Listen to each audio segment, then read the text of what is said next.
We're joined tonight by Karese Laguerre, a myofunctional therapist. And don't worry if you have no idea what that means. I didn't either. Karese, how are you doing today?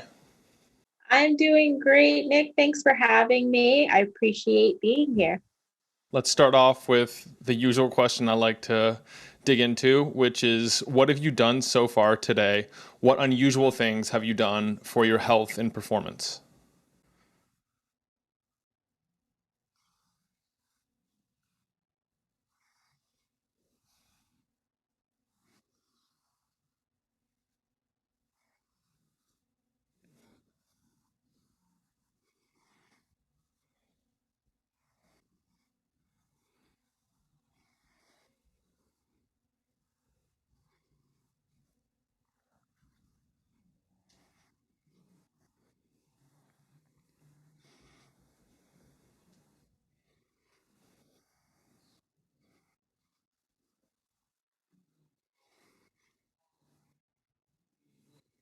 Mm.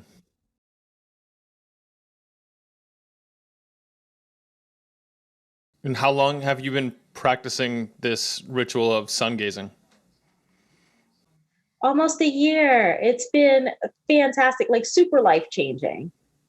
Back when I used to live I can't on the function. east side of New York, I did the same thing. And it was about a year ago that I started being consistent about it, getting up and watching the sunrise. And since I moved to the west side, now I'm more consistent with the sunsets. But either way, it's a powerful habit to start or end the day. Yeah, super powerful. I can't get with the sunsets. I don't know why, but some reason it just works so much better for me if it's at the start of my day. Yeah, me too. And I have to admit that I much prefer the sunrise. I feel like it gives me a little micro win that I start off the day on a strong note. I feel relaxed and yet calmly energetic. And it's a great way to propel myself into the day. But because commuting across all of Manhattan to see the sunrise early in the morning isn't as feasible, I've settled for the next best thing, which is sunset. Awesome. Tell me about your backstory. Actually, we'll get into what myofunctional therapy is afterward. But how did you get here? Well, it all started for me with my kids. And as a mom of four, I think it's very common that as parents, we walk around and we just believe everything's okay. People come by, they'll ask, how's everything? How are the kids? Good. Everything's good. You don't really tell people what's actually going on, what things you might really be struggling with, because a lot of these things are common, but it feels like such a reflection on you as a parent that you don't want to share it with others. So I didn't share that my oldest had ADHD, that we were really combating with, accepting that for a while. We had a lot of behavioral and impulse issues and a lot of school and attention issues that we had to overcome there. We had a lot of sleep issues with my next oldest one, where every sleep issue under the sun, you name it, she had it. From the night terrors to the sleepwalking, sleep talking, bedwetting. I mean, everything consistently every night for 10 years, for first 10 years of life, Wow. all sleep issues. And then the little two, we had so many issues with congestion and sore throats and ear infections. And it was like a constant stream of antibiotics in the house.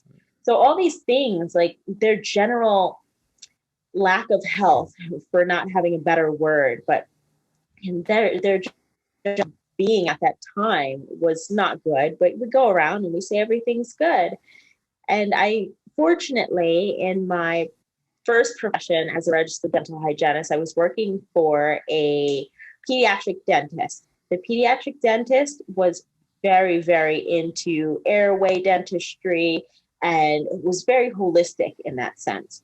And she was able to put together a lot of pieces for me that I didn't understand, in that even though my kids had different issues, they were all really common issues, and common isn't normal. And it all stemmed around the way they were breathing and using the muscles in their head and neck region. Hmm.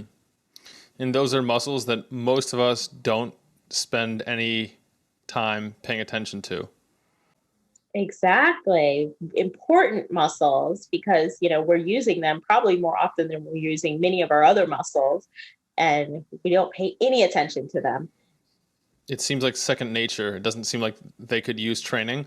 But now let's move on to a big word that I have trouble with: orofacial myofunctional therapy. What is that? Why does it matter? How did you get into this specifically? Okay, so orofacial myofunctional therapy, or it's also called just myofunctional therapy, is kind of like working with a personal trainer who only works with the muscles below your eyes but above your shoulders. So we stick to that area where we have hundreds of muscles, honestly, that are going to be working together to help you with breathing, chewing, swallowing. This is incredibly important because one, we can't do anything if we can't breathe. Like breathing is primary. Above all other needs, we have to breathe as people. Before you even need to eat and drink, you better be breathing. Two, the chewing and the swallowing. I mean, come on. We've got to, have that optimized in order to facilitate a lot of other processes. So our chewing and our swallowing, many people don't think about it or even know, but digestion actually starts in the mouth. So as you're chewing, you're starting your process of digestion. A lot of gastrointestinal issues and so forth can stem from not having proper function in the mouth. And then all of this is really going to connect with that upper respiratory tract when it comes to sleep. For someone that has heard a lot about the importance of becoming a nose breather and currently breathes through their mouth predominantly, or it's the automatic pattern that they revert to, how does training these specific muscles help them make that transition? It's going to help significantly in a number of ways. So, all of these muscles, when they're not working properly, you imagine any other part of the body. So, let's take your arm, for example. If you have an arm that's not really functioning at its best, and you're using your opposite arm to help that arm move about and to do things, it's a compensation. You're not really focused on rehabilitating that arm, you're more so just trying to get by. That's what's happening when we're having the muscles of the face and the neck area, these oral facial muscles, and we're having those not working functionally, we develop compensatory patterns. These patterns are going to impact greatly, one, the development of your head and neck area. Uh, a lot of people don't realize when it comes to braces and so forth that a lot of the shifting of those teeth are impacted by the soft tissue that's surrounding those teeth. And so that development is going to be changed and altered. And when people start seeing things like they've had braces and things start moving backwards and they're not sure why, a lot of the times it has to do with what's going on with these compensatory patterns. It's pushing everything in as opposed to creating a positive pressure, it's starting a negative pressure. That developmental issue is going to be a problem because not only is it unattractive, right? Cosmetically, we all like to have nice straight teeth and like wonderful, beautiful smiles. But if you think about it, the roof of your mouth is the floor of your nose. If you have a very narrow area for that roof of the mouth and your teeth are very crowded and or just on top of each other, you're not having a nice airway space for your nose to intake that air. And that way you can optimize that oxygen. You can get all of that nitric oxide in there, bringing everything to those red blood cells optimally. You're really going to be struggling when it comes to your breathing. That may lead some to mouth breathing. Mouth breathing comes with a whole other myriad of issues where we're going to be suffering as far as hypo or under oxygenation. And that's going to affect your whole body performance. That's going to affect your brain function, and that is going to impact your ability to really perform and present at your best every single day. And if you're a mouth breather, is there a negative feedback loop where mouth breathing begets more mouth breathing? All of a sudden, it becomes harder to shift over into nose breathing because that habit has been deeply ingrained? Yes.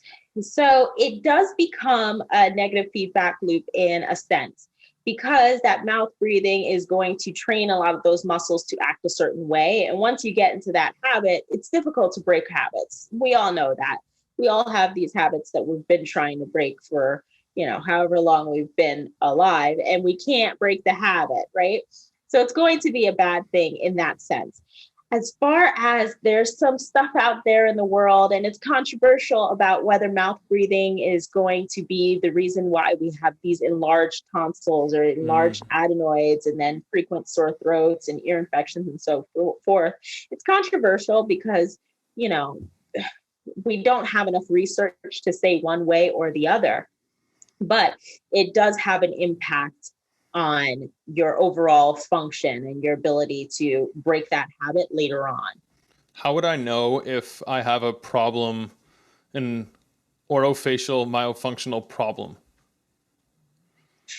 You would know because you would have first, I think the biggest sign that many people don't even realize is a sign is that when you're sleeping, you might hear yourself Mm. snoring.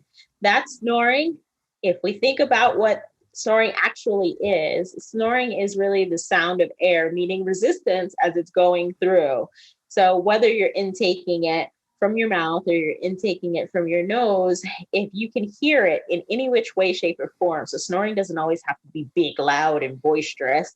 Snoring can be light and just the sound of that air moving. We don't want to hear anything. Air shouldn't meet any form of resistance as we're breathing, whether we're awake or asleep. But that snoring is going to be a clear sign that something's going on. There's some blockage here and we need to work on it.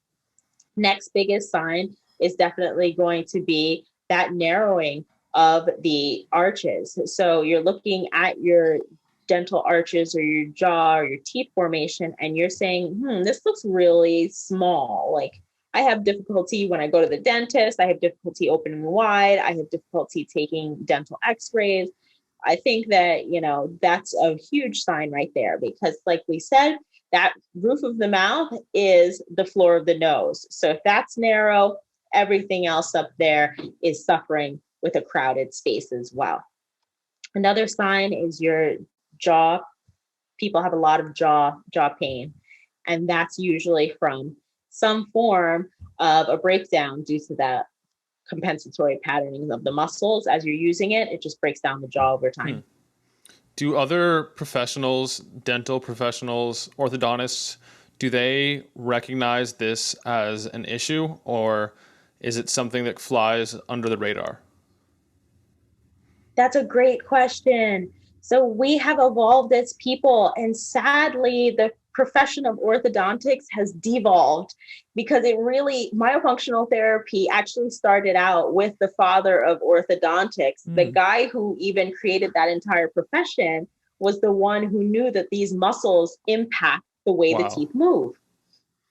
And over time, it's kind of shifted away from that thought into just, appliances. You could just put the appliances in and then just send people on their way. And so we're getting back on a better track where now the American Association of Orthodontics has now said that, these dentists need to be screening for these issues. And so that's a step. That is one small step. I think we're getting closer. In the next 5 years, I hope there will be significantly more awareness. Yeah, it's surprising to hear that it has roots that far back and it's been mostly forgotten or tossed by the wayside. Yeah, it's really sad. A lot of things, actually. I think as we progress as people, in some ways, we really regress and we don't follow the instincts that we should. And at some point, we'll look over and notice that, oh, this is lagging behind over here. And then we'll prioritize that to the detriment of something else. And then we'll reach over and pick up that. And eventually, the idea is that to rise all tides. Exactly. Hmm. And what's the importance of the tongue in all this? That's the only real muscle of the face that I'm aware of. I know there's other muscles throughout, but the tongue is the main one, maybe a collection of muscles. Yeah. That's so key. I'm glad that you said that it's a collection of muscles because a lot of people are under the impression that the tongue is just one big muscle. The tongue, I like to think of it as an organ because the tongue is actually comprised of 8 different muscles, and those muscles all work in pairs. So that's 16 muscles that innervate that tongue that are going to help it do lots of different motions, whether it's, curling itself up or pulling itself back or lifting up and forward. It's got so many different movements that you can get out of those 16 muscles. But that's why it's so important, because there are 16 muscles. And muscles, the way that we know that they work is that they have 2 points of insertion and origin. So we want to have, that communication amongst the body. So when there's 16 muscles in the tongue and they're connected to various parts of what's going on in that lower jaw, that's incredibly important because we can't correct any of that coordinating muscle tone if we're not working on that tongue and individually working on the function of those muscles. Do you find that anyone knows to work on their tongue before working with you or discovering this modality?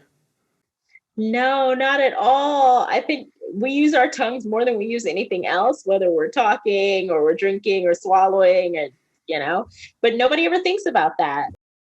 I know from some of the ancient medical systems, such as traditional Chinese medicine, that they valued the tongue very highly, and it supposedly held all kinds of answers that today are unaddressed. So it's nice to hear that you're bringing back attention to this. On the opposite end, if I have OMD, if I correct that, what will I experience? What are the benefits of correcting it? Benefits are going to be expansive because, just like I mentioned with my children, there are so many different ways it can manifest. So it can be a number of things that you will experience, but among them, you should be able to clear out the middle ear better. So you experience less ear infections if you're having that. A Interesting. lot of relief with TMD, that jaw pain, that jaw disorder, a lot of relief with neck and upper back pain. You can see a lot of better breathing because you'll be working more exclusively through the nose. Reduction in snoring, if not elimination, a reduction in the need of the CPAP, or just better adherence to being able to tolerate that CPAP and wear it at night. For those who use the CPAP, it's for obstructive sleep apnea. It's a continuous positive airway pressure machine, just so I don't confuse anybody. You will see a lot better digestion. There are some people who struggle with a lot of the issues like frequent gas, they're swallowing too much air while they're eating, and they're having acid reflux. We do see improvements in that stuff as well.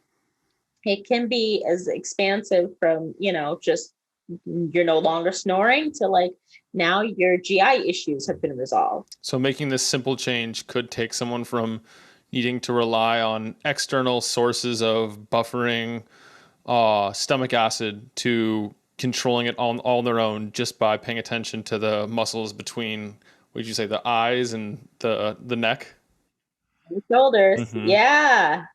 Yeah, absolutely. Nobody realizes it's so very critical to all sorts of functions of the body. And if you think about it, it's really below our most critical organ, our brain. Like it's hanging out right in that area. Important not to ignore. By now, I'm sure people are wondering what exactly these exercises would look like. You can't do a curl, a weightlifting curl with your tongue. So what would these look like? Well, you'd be surprised. We get pretty creative because at some points we do have people like lifting things up with their tongue. It's a cute little exercise. It's called an elevator. We actually do. I hang little weights from a string and you bring it up with your tongue. Yeah, it's pretty awesome. But while these exercises, look simple, so we'll take something just like clicking the tongue. So if you can just make like a clicking or a popping sound with your tongue. Okay. Perfect. We take something that seems as simple as that. Some people struggle to even be able to make that. You want to make that sound a little bit louder. You want to have more control. You want to be able to hold that tongue in that position against that roof of the mouth, that palate, keep it up there, sustain it, then drop it down, still have it make a sound, and be able to really gain control over your movements. That's how you're strengthening it. So is there like an entire orofacial myofunctional like exercise library? There is, I mean, yeah, there's a whole lot of things you can do. Because remember, there's hundreds of muscles that are all in this area. And so coordinating them all in the different functions, each one is going to be able to have its own exercise. That way you can target and engage. If there was one thing, simple at home thing that people could do to improve those muscles and it's not going to cause issues, do you have any examples of things that people should either look up on YouTube to figure out how to do or simply just do it themselves? We're in this society where everybody always wants to do everything by themselves, right? Like if I wanted to go fix my roof, I could go YouTube how to fix a roof and I could fix my roof. But would my roof sustain a hurricane? I don't know, because I'm not a professional. I just went online. So I always advise that people work with a professional. That's always ideal, but that's not everybody's situation, right? So my number one tip or trick would be focus on your nasal hygiene. Everybody completely ignores the fact that we have this nose here that serves such an important function. Our nose is going to filter and really warm and prep a lot of that air and make it tolerable for our body. That way we are able to get the best out of that oxygen. And so it's important to keep that area nice and clean. You keep it clean, that helps to keep it nice and open. And then you're kind of getting yourself into a better spot, especially if you're mouth breathing. So that's a great way to propel yourself forward. Use the saline rinse, use the aromatherapy inhalers. Make sure that you are using something that is going to contain some level of either eucalyptus or peppermint, because those two essential oil blends are definitely going to help clear up the nose as much as possible. Nasal hygiene, first and foremost. Secondarily, I would say definitely work on your chewing. Be able to sustain chewing on both sides. There are so many people who only chew on one side of their face, and you've got to work all the muscles on both sides. Chewing works a number of muscles. That's another one of those subconscious habits that a lot of us have, that you might be chewing on just one side and don't realize it. And then if you pay attention to it, all of a sudden you realize, oh, I've been completely ignoring the opposite side of my mouth. Exactly. And then you'll find out that you're struggling. You're like, oh, I didn't know that I couldn't chew on the right or the left. Super important to chew bilaterally. And on the athletic performance side, I have this little thing called a fume. I don't know if you see it. It looks like a pipe. It's not actually a pipe. It's a essential oil inhaler, and there's a little cotton swab in there, and you dip a couple of drops of whatever essential oil. I use peppermint, and then you inhale through your mouth and exhale through your nose. And I find that when I do that before I exercise, or really in general, it completely clears the nasal passage, and I can exchange oxygen a lot more effectively while I'm working out. So a little tip that I've been experimenting with over the last couple months and have been absolutely loving. That's super awesome. Yeah, it's definitely important to engage and to help open and clear up that nasal passageway, especially when you're exercising, because you need that oxygen even more then. You've got to send it even more places. Yeah. Yeah, and I know in a previous conversation we talked about how the position of the tongue can stimulate the vagus nerve. Can you explain and elaborate on that? So there's a lot of connections within our oral cavity. So on the tongue and on the roof of the mouth, we have a lot of proprioceptors. Those proprioceptors are going to really send a lot of signals back up towards the brain. That's how we know that like okra has like a slimy taste, or like the outside of a kiwi, if you bite into it, is fuzzy. That's how you know that, because these sensory perceptors are going to take that signal up to your brain. So that tongue, with all of its proprioceptors, is going to connect up with the roof of the mouth, your palate. And all of those proprioceptors are going to connect and it's going to stimulate that vagus nerve. Our vagus nerve is super important for numerous reasons. One, because it's the big one linked with a lot of our major organs and function. Secondarily, it is very important for our sympathetic and parasympathetic responses. That's our fight or flight system. And I really am a big believer in the polyvagal theory. I've heard of it, but can you explain it for those that might be unaware? Absolutely. Our polyvagal theory is that there's not just two responses where it's fight or flight, there's actually immobility.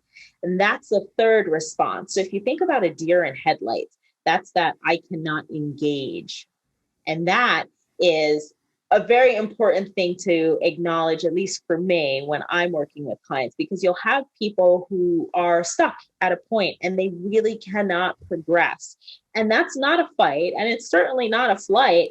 They're in that middle range.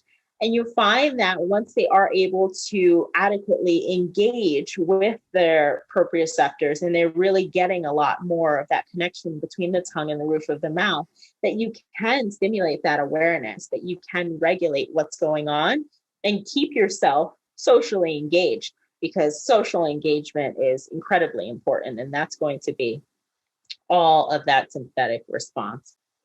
I've heard it referred to as fight, flight, or freeze.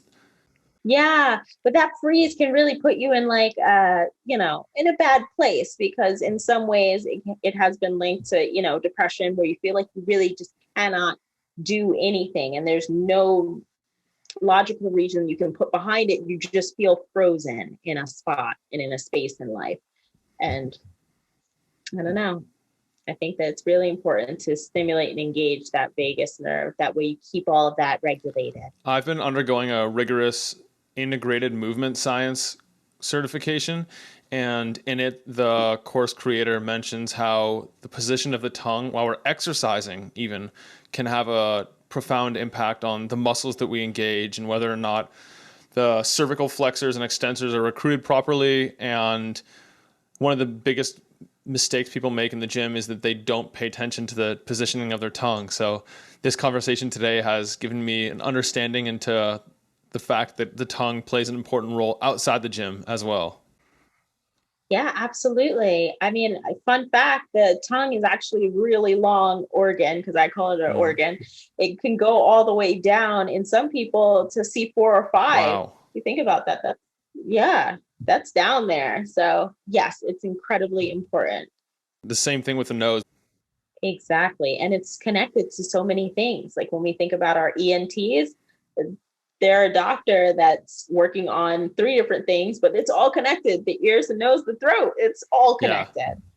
Karese, what are you interested in researching these days? I have been actually doing a lot of research and trying to put together some articles for hopefully peer reviewed publication in the future, linking gum disease and tongue function. So oral function really, but a lot of the tongue function, because I think that when there are those patients who do have the orofacial myofunctional disorders, or OMDs, you do see a higher rate of gum disease where it's not really controllable by just brushing and flossing. Once they get a lot of that function better, we're seeing more improvement in their gum disease. So that's what I've been looking more into personally. I know it's not the most fun topic, but you're furthering the cause. That's important. Exactly. Because I think a lot of people tend to feel bad. They're like, I've been brushing, I've been flossing. How come nothing's getting better? And I think that there's unknown factors that aren't being addressed. What's some of the other currently unknown factors that we'll look back on a decade, 2 decades, and be like, oh, we were ignoring this really basic one here that is actually pivotal? Exactly. I think there's going to be a number of things that we start to discover, because, I don't think humans have gotten any healthier as time has gone by. We've picked up all these new diseases and disorders. And I think that there's going to be a wealth of things that we will discover once we look within. We can really self-cure. Part of the whole sterile living thing where we isolate ourselves from the natural environment has backfired to a large degree. And sterilization impedes the immune system's ability to handle new threats or new exposures of any kind. Yeah. It's very concerning because, we want to be able to fight off things, and while still acknowledging science and the ability to, you know, overcome things using modern techniques, there's still so much ancestral knowledge and wisdom that we should be adapting more of our lives to. So I do have a few final questions for you, but before I ask them, where can people connect or work with you? So always through my website, it's going to be themyospot.com. I have on there a link where you can just schedule a free consultation. It's a nice 15-minute chat to find out if myofunctional therapy would be right for you. If it's not, I have an expansive network of, wonderful providers who do all sorts of things who might be a better fit. But for most people, I think it's a very good route to go for a number of things. So I think that's the best place to connect with me. You can alternatively connect with me also on social media. A lot of my handles are at the Myospot. Very nice. And now we're going to go to one of my favorite questions, and we're going to go through a hypothetical that if all the knowledge in the world was gone, completely removed, burned, and destroyed, you get to choose 3 things to exempt from that. It can be books, podcasts, videos, lectures, you name it. What would your 3 top choices be? Oh, I am obsessed with The Body Electric. Ah. I think that's a fantastic book. I would keep that for sure, because I think that would guide me through a lot of things. Um, ooh, I would say that Sleep Interrupted by Dr. Stephen Park, that's also a really good one. That one I very much enjoyed too. And you know what I found to be really enjoyable? I do a lot of voice gym work by Angela Kane. I think that would be 100% on my list too. It's fun and it's strengthening at the same time. Okay, some new recommendations I'll have to investigate. And a few rapid fire questions. What is the best and worst advice you've received? Best advice I've ever received is to, follow your gut. I think your gut will lead you into the best of places. Worst advice I've ever received is to, stay quiet, hang out low, don't try to, stir up too much. I think it's super important, especially when you do something that isn't as aware as myofunctional therapy. That's not like a household thing. I think it's super important to be really loud, really boisterous, and to share and say that this is something that I truly believe in. So yeah. Okay. And finally, what's one thing that your tribe doesn't know about you?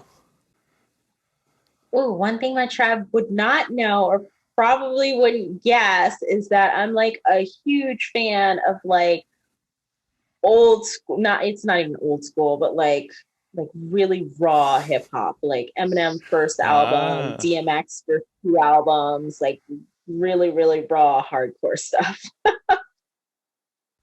Yeah. Well, Karese, it's been a pleasure chatting with you. Thank you so much for your time and explaining for both me and the listeners the details of all the muscles that we're completely neglecting in our training routines. And I hope to stay in touch. Oh, I would love to stay in touch. Thanks for having me. I really appreciate it. All right. Bye-bye. Bye. I hope that this has been helpful for you. If you enjoyed it, subscribe and hit the thumbs up. I love knowing who's in the 1% committed to reaching their full potential. Comment 1% below so that I know who you are. For all the resources and links, meet me on my website at mindbodypeak.com. I appreciate you and look forward to connecting with you. As a reminder, the information depicted in this video is for information purposes only. Please consult your primary healthcare professional before making any lifestyle changes.